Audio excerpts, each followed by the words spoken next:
What image comes to mind when you think of Uzbekistan? Where you're still in that alleyway and you could see the mausoleums on either side. It's one of those places where I'd like to spend more time. Uzbekistan is in Central Asia. I didn't know it was in Central Asia because I always thought it was Eastern Europe. This whole trip just proved my ignorance. For me, it was just like a mind flip. We were going on a train ride to Samarkand. They didn't know. Someone should have said, Sarah's coming, and then they would have waited at the end because you had the two wives. You had the two. Wife one and wife two, with competing mausoleums. Plov is life. People walking around with T-shirts on saying like plov is life. There was that lady who had the T-shirt, all you need is plov. You know what I'm going to do? I'm going to go to the stans. I did 3 stans in a week. It was just like this massive hot pot of so many like different cultures. They had the different mosaic. I mean, the one with the pomegranate, which I found out was fertility. I didn't know that before. Lots of seeds. It should be eggs, shouldn't it? But, no, it depends what side you're coming from. quick biology lesson. I think it's amazing. It was pre-boats. They were going across land. This was the road trip.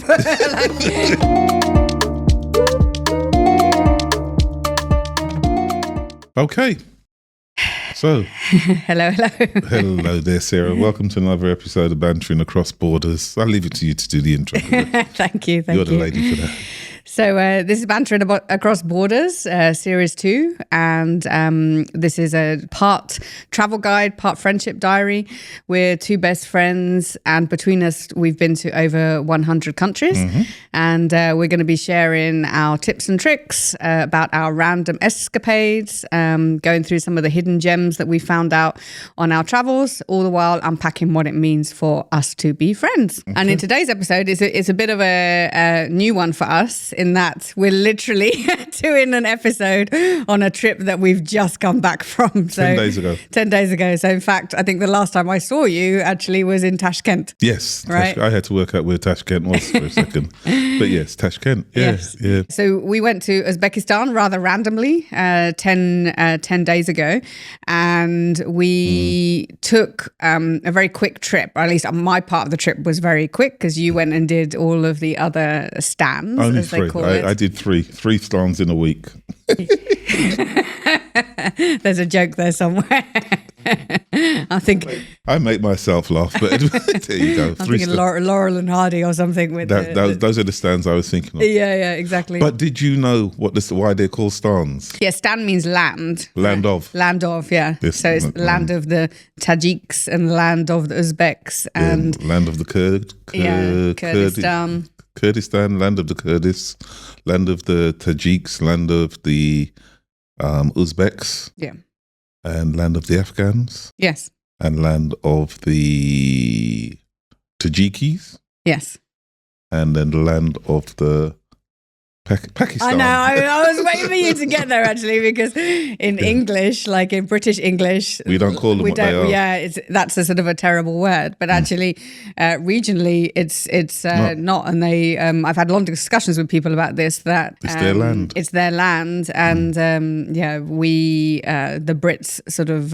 turned it into a dirty word. So. Dodged that one. Yeah. Yes. Anyway, but that's because the Brits don't know what Istan means. No, exactly. That's right. Lots of good things like that. But anyway, Uzbekistan. And we're talking about the Brits, as in like Brits apart from us. Apart from us, We're not them. We are not them.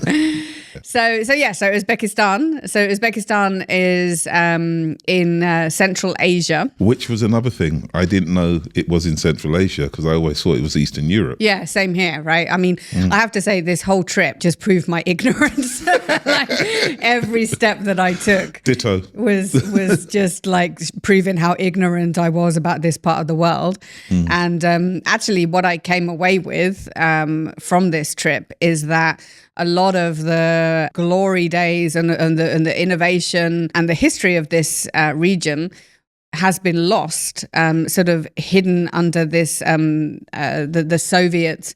Well, Soviet time. I'd actually say it's less lost, more hidden. Yeah, more hidden, exactly. Yeah. But at least when I grew up, like I'd never heard of these countries, and I mean, I think I don't know about you, but I walked away with thinking, wow, like so many like inventors and so many miraculous things sort of happened here. It was a real sort of center of learning for many, many years.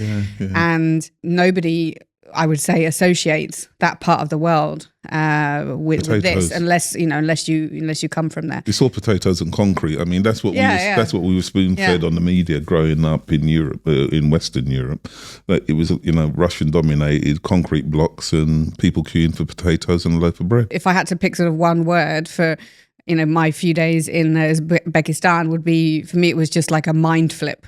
Really everything. I mean, even the way that the people looked and the way they spoke, it was, I can't sort of really explain it, but it was like, they call it the Crossroads of Central Asia, right? Uzbekistan. And I now understand why they call it that, because it's like they've taken, a little bit of Persia. They've taken, a little bit of sort of what we sort of consider like typical Asia. They've got all this politeness of the sort of the Asian region.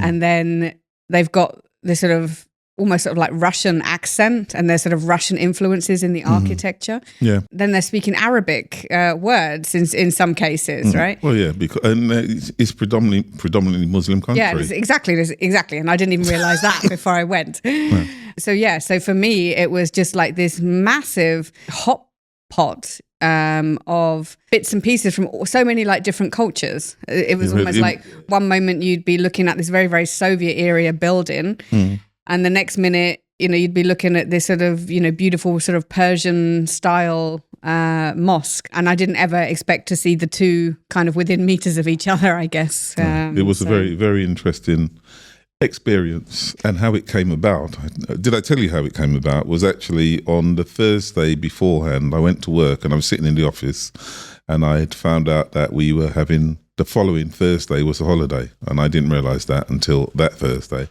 And I thought, now what am I going to do for a week? In fact, it was the Wednesday and the Thursday, and I thought, what am I going to do for a week? So I was actually sitting at my desk feeling a little bit depressed. And then I thought, what I'm going to do? I'm going to go to the stands. And so that was it. I just spent half the morning looking, can I get from Bahrain to, how many stands can I get to in a week? And then I checked, and I could get to Kyrgyzstan, no visa. Uzbekistan, no visa, and Tajikistan, you needed a visa, but you could get an e-visa for that. So I thought, done it. I'm just doing those, and I went on and I booked the flights, and it was done. And this was the first time I think you've planned something. Like, not to dob me in. Yeah, not to dob you in, but it's normally me saying, okay, I've booked a flight somewhere, are you coming? Or pushing us to go somewhere. So this time it literally was on wherever it was, the Saturday or something. By Monday I was traveling, and you'd already gone by then. I was already gone. I was already out. Yeah. No, it was good. I like it. I like surprise trips like that. But let's maybe talk a little bit about Uzbekistan before we talk about our trip. And we're going to really be giving, I think, tips really for busy travelers in a way, like how to get the most out of your 48 hours, if that's how long you have there. But I think it's interesting maybe to talk a little bit about Uzbekistan. One of the Please do. Please do. Because I know so much about Uzbekistan. Rewind. It means the land of the Uzbeks. And there's my contribution. Was that all the yours. One fact? That's the one fact you remember. Okay, so let me impress you, right? So I mean, I don't remember too much else, but I do remember that the one surprising fact that we learned right at the beginning was that Uzbekistan is a double landlocked country. Yes. So meaning it's landlocked by 5 other countries that are landlocked. Yeah. So I think like I'm going to get this probably wrong, but I think to the north it's like Kazakhstan. And the other stan that I can never pronounce, that seems to have been missing a few vowels at the beginning, that you went to. Oh, Kyrgyzstan. No. Yeah, Kyrgyzstan. Yeah, Kyrgyzstan. Yeah. And then to the south, it's like Afghanistan, Tajikistan, and one of the other stans. That would be Turkmenistan. Turkmenistan, yeah. Exactly. And Listen all to me, Mr. Stan King over here. And all of those countries are landlocked as well, right? Yeah, so it's what they call a double landlocked country. And as we said, it is in Central Asia, what they call the Crossroads of Central Asia, and a very, very main point on the Silk Road, right? Yes, that's it. It suddenly became clear to me, and this is linked to them being landlocked, is as soon as sort of marine transport became a thing, and that the sort of the Europeans, I guess, found a way to sail from, around, I guess, the Horn of Africa then to India. There was no more trade, coming through Central Asia, and that was sort of like quite devastating for the area. Yeah. But prior to that, Uzbekistan and most of the other stans were very, very sort of rich countries full of traders essentially, and multiculturalism as well. It was multicultural, multi-ethnic. I mean, there was all sorts of people that were in the area, and like you say, it was the crossroads. But it was also there was a continuous flow, and there was a degree of integration is not the word. The tolerance. There was a lot of tolerance. Exactly. There was a lot of not mixing of religions, but like understanding of different religions. There was a lot of acceptance. Acceptance. There was a lot of science and education. In fact, a lot of the places that we saw were the madrasas, which are schools. That's the basically. word. I couldn't remember the word, madrasa. Yeah, just a huge amount of like scientific and particularly astronomical, if that's a word, astronomy, like discoveries about astronomy. Sky stuff, yeah. Something to do with the stars in that as well. I guess there are like 3 or 4 main cities. So Tashkent is one, which is the capital, which we went to. Samarkand is the other one, which was the ancient capital. Yeah. And then there's Bukhara and Khiva, I think, are the other sort of 4 ancient cities, but obviously, still existing now. And to be honest, if I was to go back there again, I'd try and make sure that instead of in and out, I would actually make sure I visited all of those to get the contrast. Yes. Because the contrast between Tashkent and Samarkand is just, they're 2 completely different places. Really. Oh, yeah, I agree with you. Yeah, and then the other big thing I think we learned about Uzbekistan was that it's the home of Amir Temur. Was it Amir Temur? Amir Temur. Amir Temur. Quite honestly, I'd never heard of before. But he's a big thing, right? Like he's the big thing. He's the big thing. He's the big thing. He's everywhere. He's everywhere. It's like the whole country is dedicated to him, particularly Samarkand, which we'll come onto. But really, this is a man who, during, I want to say the 14th century, but I might be wrong on that. I'm not good with numbers. I think this is true, you're not. But I think it might have been the 13th or 14th century. It was early. Yeah. And he is a descendant of Genghis Khan and also sort of like a conqueror that not only conquered what we now know as like the different stans, but also then through to Central Asia. He was moving his way up to China. I think he didn't quite get to China. He didn't get to China. But he knocking on the door, and also the same with Iran. As well. Yeah, really, I feel like the country is what's the word? It's like a homage to him, right? At least the touristic parts of the country. It's very interesting, though. Coming from European countries, you don't really see an individual have that much reverence for so long, right? Think back to you think back to the English history. I mean, name one person that has the same degree of reverence today as they seem to have had at the time, and I can't think of a single one.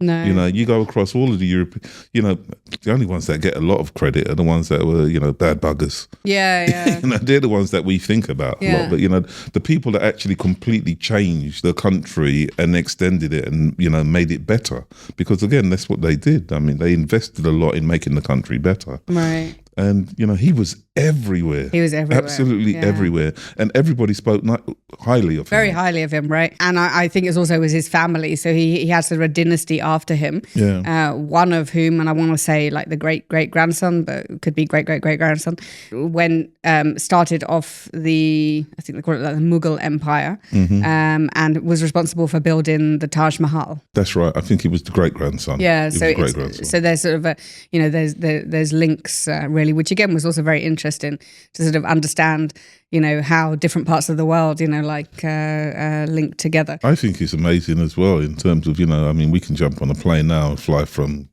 Asia to Europe and to America, and we can jump around no problem at all. But these guys got on, well, even then, it wasn't even boats. It was pre-boats. They were going across land. This was the road trip. It was like, It's a schlep from here to Dubai Mall. I know. That's not even the warm-up. It's incredible. It's absolutely incredible. It is, and when you think about families, it's like, bye, dear, I'm just popping out for some milk. See you in 7 years. It's incredible. Absolutely incredible that they did it. But we get the benefit of that because we got to see absolutely fantastic places. And I think the last thing to mention, just generally about Uzbekistan, is that, and again, I'm not good at dates, but it at one stage was part of the Soviet Empire. And after the Soviet Empire fell, then it became the Republic of Uzbekistan. Call it the Soviet Union. I wouldn't like to call it an empire. Okay. I'm sure the Soviets called it a Soviet Empire. The union. And it wasn't even a union. It was a collection of people that they slammed together unwillingly. Yeah, that's It's true. really interesting. Actually, there was a lot of signs. When you go through the different stans, actually, it was quite interesting because they were parts of, and in Kyrgyzstan Tajikistan was the last one I was in, and Tajikistan had actually been a part of one of the other stans. So when they were part of the Soviet Union, they refused to actually be part of the Soviet Union. They said, we're part of this country instead. And I can't remember the way it was set up. But I think if you remember the guide that we had in Tashkent, I asked him, I said, how comes, because when you look at the borders of Uzbekistan, it's like sort of somebody cut it out with scissors. It's not like a natural border, borders of countries are normally like along mountain ranges, or there's a sea or something, but this is a very specific border that is, it's a man-made border, right? And I asked him, so why, where did the borders of Uzbekistan come from? And he said it was from Soviet times, that how they basically cut out like the different areas so that some of the Uzbeks were in the, and I'm going to get this wrong, but like, let's say some of the Uzbeks were in the Tajikistan area, some of the Turkmenistan people were in the, the Kazakhstan area. And it was a very deliberate sort of divide and conquer thing. And the borders stay like that today, according to him. Anyway, so that's a little bit of an overview of Uzbekistan, as much as we learned. And we did learn a lot there. I mean, I feel like it was like 2 days full of like very, very new information. So I apologize if we've got some of it wrong. Yeah, I don't apologize. Just a lot to learn, right? I got unclassified for geography. If it hasn't got an airport, I ain't going. Well, actually, there's a very other interesting thing, by the way. There's many airports in Uzbekistan, right? So we flew into Tashkent.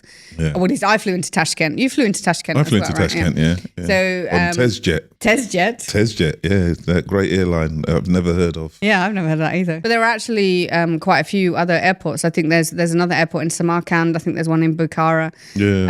So you can be a bit more specific with your travels if you want to, really. But maybe that's a good place to start talking about our 2-day trip. It's a relatively easy airport to get through, I remember, until you get outside and there's this massive swarm of taxi drivers. Mayhem. So my one advice would be just to book your taxi ahead of time. Because their currency is bonkers. That's the other thing, it's bonkers currency. I think isn't it 17,000 to 1? It's some unbelievably difficult mathematical equation that you've got to do. We don't do those tables at primary school, but I absolutely hate that whenever I go to any airport. I have to say, it is a bad first impression of a country if that happens at the airport. And honestly, the rest of the trip, like the people were so friendly, wonderful, so polite, like went really out of their way to help you. And that's what I said at the beginning about it being a mind flip, because again, like stereotypes, you've got this sort of Eastern European looking person with a sort of relatively monosyllabic way of speaking, and yet when you actually listen to what they're saying, they're being so over the top nice that it's a mind flip, because it's beating down the stereotypes. So yeah, bad first experience at the airport, but everywhere else everyone was amazing. Hotel was fantastic, and then we went out for dinner. Yeah, so that evening we went to the very Uzbek Uzbeki Intercontinental Hotel. Yes. But we went for a specific reason, right? Yes, because having the name Embert and then seeing that one of the top restaurants is called Ember and Embar, I thought we've got to check that one out and see what's in there. So we went, and it was very, very nice. It was a wonderful, not cheap. Not cheap at all. Yeah. Not cheap, but it was very nice. City. Wonderful view of the city, outside, wonderful temperature, fantastic service. They were really, really nice. Food was delicious. And it was a great intro and lovely way to relax into the city. And then day 2, we had a very early start because we were going on a train ride to Samarkand, yes. I caused a little bit of a problem by being late for the car that was taking us for this train, and the trains didn't stop for me. Like, they didn't wait, you know. They didn't know. Someone should have said Sarah's coming, and then they would have waited. I know. Yeah, you know she's going to blast you on the podcast, but no, they didn't wait. They were gone. They were gone. So a little bit of rearrangement, and we managed to get on one of the next trains. But actually, train travel in Uzbekistan is relatively easy. It's a little bit chaotic when you get to the train station at the beginning, you know, trying to work out what to do and where to go. But and to get in, because they have the security as well. They've got security getting into the trains. The stations are very beautiful, like they're very sort of Soviet era, but beautiful architecture, actually. Really, it's like going into a cathedral. Yeah, you know, stained glass windows. Both in Tashkent and in Samarkand have got brilliant train stations. Yeah. And then it's 2.5 hours, a very pleasant ride, actually. We even got like a free breakfast and everything on the train until we got to Samarkand, right? Yep. And then we came out and our guide was there, and she was... So we booked a guide like we normally do. She was very efficient, very... I think she said she was a professor at the university. Well, that's one thing actually one of my lasting memories about Uzbekistan is everybody seemed to have a second job. So that was good. So she met us, and then she proceeded to drive. I think she drove us to, she had a driver. We had a driver. And they drove us to Samarkand. It's a place called Shah-i-Zinda. Is that right? Shah-i-Zinda, yeah. And it's spectacular, right? I mean, it's the tombs and the mausoleums of all of the royal family. Yeah. And actually also there's the mausoleum of the cousin of the Prophet Muhammad as well. So meaning a lot of people actually that can't travel to Hajj or Umrah in Saudi actually do a pilgrimage there. Again, which was astounding for me to sort of understand that. That was news, yeah. Yeah, that was news. But yeah, so it was all of the tombs and when we talk tombs, and we're talking like each one of them had a massive building dedicated to them, and beautiful, right? Mosaics. And it was interesting because they used all of the top architects at the time, and they'd bring architects from different places in, and so they'd have different styles, and you could actually see the evolution of the styles of tomb building, right? Because they had the different mosaics that they used, and they also had the different, the one with the pomegranate, in the shape of the pomegranate, which I found that was fertility. I didn't know that before. Lots of seeds. Yes, exactly. It should be eggs, shouldn't it? But, no, it depends what side you're coming from. quick biology lesson. Anyway, so there was all of the different architectural styles were there, and you could actually see the evolution over, I think it was over 100 years. It was a long time, yeah. It was. There was from front to back. I think there was over 100 years worth of evolutionary styles in mausoleum building. And what I thought was actually the best bit was at the end, because you had the two wives. Yeah. Opposite each other. You had the two, wife one and wife two, with competing mausoleums. Yeah, and wife two's mausoleum was actually astounding in comparison, but she never got buried in it. She because he died, and then she married somebody else. But yeah, she planned and designed it to make sure she was going to be remembered, even if she was only wife number 2. Yeah. So yeah, that was amazing. There's some great pictures, and I mean, if you go online and you have a look, and you just, I don't think the pictures online give you anywhere near the feeling of actually being in some. And you can go into them as well, right? It's not just from the outside, it's like even inside everything, as you said, with the mosaics is decorated. So from there, we then went on to the Bibi-Khanym Mosque. And that was the wife of Amir Temur, Yes. I believe.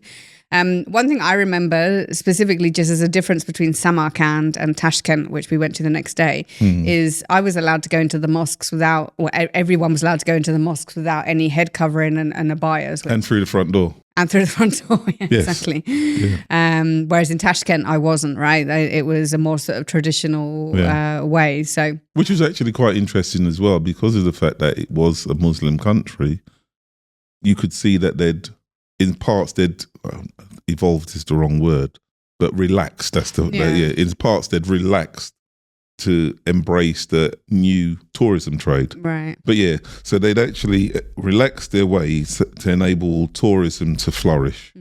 Whereas in other parts, there was a degree of maintaining this is how it should be and this is how it is. And you actually felt that in different places at times. It wasn't oppressive and it wasn't restrictive, but it was kind of like, well, you know, here you have to be a bit more respectful of where you are, and here you can be a bit more of a tourist. We then moved on to the mausoleum. So this was basically the graves of so eventually Amir Temur.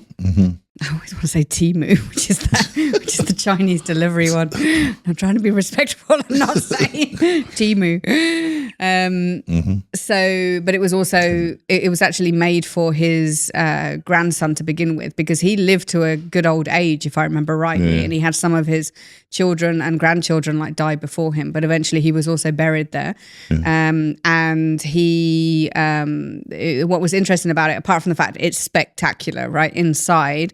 It's all gold and jade, and I think they also say it's like the prototype for the Taj Mahal. I think if I'm there was marble. They brought marble in from so it was a fantastic place. Do you remember there was that tree inside of it? The tree. There was a tree to signify that his spiritual mentor had been buried there as well. That's the first time I'd seen that before. Yeah, actually. So I thought that was kind of also a mix of different beliefs and sort of again showing acceptance and taking understandings from like different parts of the various religions and beliefs. No, but then because we had to have a bit of a sit down in the mausoleum because we're old and tired, and then we went to the plov restaurant. Yeah. So if you've never heard of plov, like plov is life according to the Uzbeks. There were people walking around with T-shirts on saying like plov is life. There was that lady who had the T-shirt. All you need is plov and the Beatles. Pictures of the Beatles. Yeah. So plov is this very traditional food as well. So they they made it outside of the restaurant, right? Yeah, there was a big. Basically, it's a big pan. They put a load of rice in there. They cook up meat and veg and stuff like that, and they put it. I mean, we'd call it a casserole or risotto. Is it pilau? Pilaf. Yeah, so they say it differently. So I mean, that was it. That was basically it. And it was fine, and it's very, very typical of the region because I'd had it before in Kyrgyzstan, and then we had it again in Uzbekistan, and then I had it again.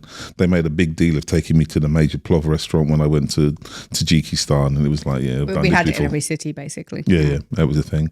And talking of which, so I mean, we then left the plov restaurant and we went to Registan Square, which was absolutely amazing. Yeah, massive square with massive buildings. Which originally, when you get into the square, they look like the actual building themselves. But then when you actually get to the building, you realise it's a facade, which you then go through, and then they have what they call a madrasa. Yeah, madrasas, yeah. The madrasa, which is kind of their version of a university or study centre. And in what I think there was 3 of them on each. Well, there was one of them. There's one sort of on each corner, and then one side was open. One side was open. Behind 2 of them, I think it was a madrasa, and then the third one had a madrasa with a mosque. Yeah, and then one of them had sort of been turned into almost like a sort of a museum, which is when we learned more about Mr. Amir Temur, as you said, like the whole sort of trip was sort of dedicated to him. But yeah, that Registan Square is amazing. Yeah. I'd love to see it at night. But they do light shows and everything. Light shows, exactly. There's sort of a light and sound show. Yeah, just amazing, really.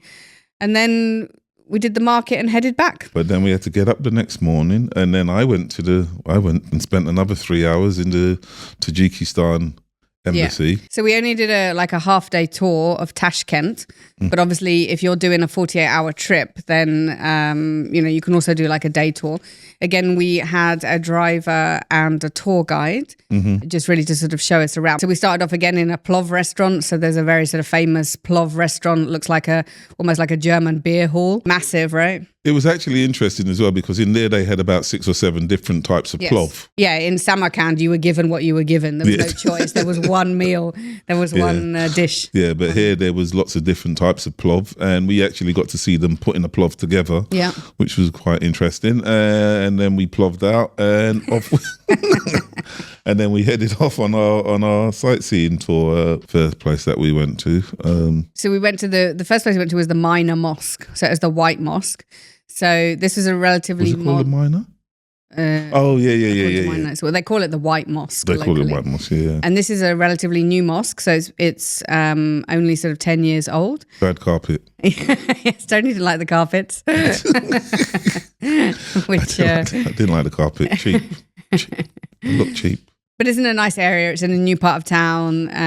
It's next to the river. As I was saying, as a woman, you had to sort of follow sort of more strict rules going into this mosque. Like, I had to take put a headscarf on and cover in. But it was nice. I mean, it's more simplistic than the mosques that we'd seen in Samarkand. Very sort of, white basically. It's like white and gold. Still beautiful and worth a visit. And then we walked to the old town, which had lots of different, again, like the old mosques. I think one was called the Teli Shaker Mosque there, and it's just a recognized area of Islamic architecture. But that area, do you remember, had survived the earthquake, which they have relatively regular earthquakes there. And I think they were saying that particularly with the newer buildings, they're being built to sustain up to 4.5 on a regular basis on the Richter scale. So they have those come through, and no one even thinks about it. Whereas we had one of those over here many years ago, and everybody completely and totally panicked. Right. But then we walked to this. It's called the Chorsu Bazaar, which is the market basically. And this I think is well worth a visit. It's this under a big dome, right? It's a very impressive piece of architecture, and it's massive, right? The market is massive. So we walked through there. We didn't spend too much time. We just I think I bought some cherries because it was cherry season. Yep. You did. They were very delicious. They were very nice, yes, and way cheaper than we get them here in Dubai. But we walked through it to get onto the metro, which in itself is worth the trip, right? Yeah, the metro was really nice. I mean, the trains were clean, tidy, busy, very, very busy, but the train stations were amazing. I mean, the architecture within there, the graphics on the wall, the paintings, everything like that. They've done a fantastic job down there, and cheap as well, right? So you could literally you didn't have to buy a pass. You could walk in at the gate with your credit card, and it took the money, and you could have stayed on there the whole day. And it was I think he said, I think it was the equivalent of something like, I'm tempted to say $2, but I think even that was too much. But it was next to nothing, particularly if you come from the UK and you know what it's like going on London Underground. It was next to nothing, and we enjoyed that. And then from there, it was on to the Romanovs Palace. Yeah, so that because we asked specifically to go and see some Soviet architecture. Yeah. So we drove past Hotel Uzbekistan, which is a sight to be seen. That's just worth a photograph, really. It's a really bad Lego piece. But very, very Soviet. But then he took us to the Romanov Palace, which is an empty palace, but it was the palace, I think, of the cousin of Tsar Nicholas II, who had been put into exile into Tashkent. It was a bit of a confusing story. Yeah. Didn't he run away? I thought he ran away. He might have run away. I thought he was put into exile. But... Yeah, I think he ran away. And then from there, it was on to the museum, Amir Temur Museum. Yes. Again, was another outstanding building. I don't think we learned anything more in that museum that we hadn't seen. I think we were Amir Temu'd out by then. We'd already bought the T-shirt, joined the fan club. Yeah, there's a certain level of reverence that you can give to somebody that you've never met before and unlikely to. But he was good. He did a good job. Yeah, we maximum respect, bro. But yeah, that was it. It was a nice building. They had some great pictures. They had some great. What do you call it? They had great artifacts. That's the word I like to use. Artifacts. They had some great artifacts within there, and it was nice to go and see it. And that was it. We basically then both flew out very early the next morning. That's kind of our speed visit, 48 hour sort of itinerary of what we did in Uzbekistan. Best thing for you? Oh no! First thing, would you go back? Yeah, I would go back. I would like to do the whole Silk Road. I like overland travel, so I would like to, as you said, do all of the stands, but from China. So take however long it takes to really sort of come from China, India, through the stands and onto Arabia. I think that would be fascinating. Yeah. Okay. So you'd go back there again. I would too. I'd make sure I read up a bit more about the place before I went there as well. Because we had so much information. Yeah. And she was really good as well because she was a professor of English. You know, it's not like your normal tour guide who struggles to get their words out. She was fluent, absolutely fluent. And the other thing, she was teaching her son as well, so that her son would be able to pick up on nuance, which is that was an amazing experience as well, just to be there with that. And when you think back, like what is the sort of one image that comes to mind? Just that alleyway, where you stood on that alleyway and you could see the mausoleums on either side. I mean, I just thought it's one of those places where I'd like to spend more time. And I mean, I'm one of those ones, I walk in, they tell me tons and tons of stuff and I say, yeah, that's really good. That's really, really interesting. And we walk out and we walk into the next one. I've forgotten the last one. But I could do that over and over and over there. I really, really enjoyed it. And especially with someone like that who was so knowledgeable and informative and enthusiastic. She really, really was enthusiastic. And I love people who know their stuff. Yeah, they were very passionate. I mean, they all were very passionate about their history and sharing, their past. And it felt sort of very entrepreneurial. I thought one of the good things being a Brit, with a strong passport is you don't need a visa. Yeah.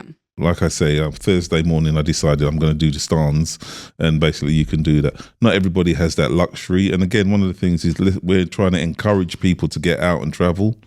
Take advantage of your age, your health, and if you've got a decent passport, use it, because the way the world is changing at the moment, you never know what's going to happen next week, you know. So get out there, use it, go to places, and especially these ones that are off the beaten track. These people travel from China all the way through to the other side of the world. You know, you've got no excuse. You've got no excuse for not getting on the plane.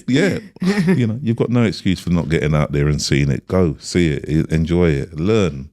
Because, like I say, the people we met in each of those different countries, absolute life-changing. So before we wrap up, because our podcast is also about our friendship and sort of uncovering new things about us, one question, for both of us, but I'll ask you first. Tell me one skill that you wished that you possessed. that is clean and can be aired, please. Well, that's really hard because I'm so almost perfect. Oh. No, one skill that I just wish I was more organised. Okay, I wish you were more organised. Hands up. Administratively, I am the world's worst. But I know worse people, but good. But no, I just wish I was more. I wish I was better organised. I'm very much of a just go for it now. Fair enough. That's also a skill, by the way, right? Just going for it now is also a skill. Some people call it irresponsible and selfish. Spontaneous, I think is that's the word. That was the word I was trying to think of. Spontaneous is a life skill. Spontaneity. Yeah. What would be yours? So the one skill I wish I possessed. So I would honestly, I'm going to come out really wrong. I'd like to be able to do something creative with my hands. What I mean by that, before you go down that route that I know you're going down, is that I'd love to be able to, sew or be able to make clothes or knit or crochet or, do pottery stuff, because I think it's amazing when people can make things like with their hands. And I think it would just be such an amazing skill, because you could then I could sell stuff, right? Like as well. You're but so I can't. mercenary. But I can't. I'm completely cat-handed. Like I know it's just practice? No, I really like. I had grandparents try to teach me how to knit and all of that, and I just can't do it. They should have beat you. Beat me because I couldn't make a bubble hat. Exactly. what kind of parenting advice is that? Then you would have learned. You would have learned. Anyway. On that note, yes. So we've come to the end of of today's episode on Uzbekistan. If you didn't see or hear our last episode, do have a look, because we also did another sort of busy travelers itinerary, which in the last episode was for Sri Lanka. So do check that out. And our next episode is on Oman, actually, which is one of our sort of favorite countries in the Gulf. So do tune in for that. Otherwise, please... This has been Bantering Across Borders. Yeah, please subscribe, like, comment, and we hope you... Comment. Comment, please. Please comment. And we hope that you enjoyed listening to our random escapades.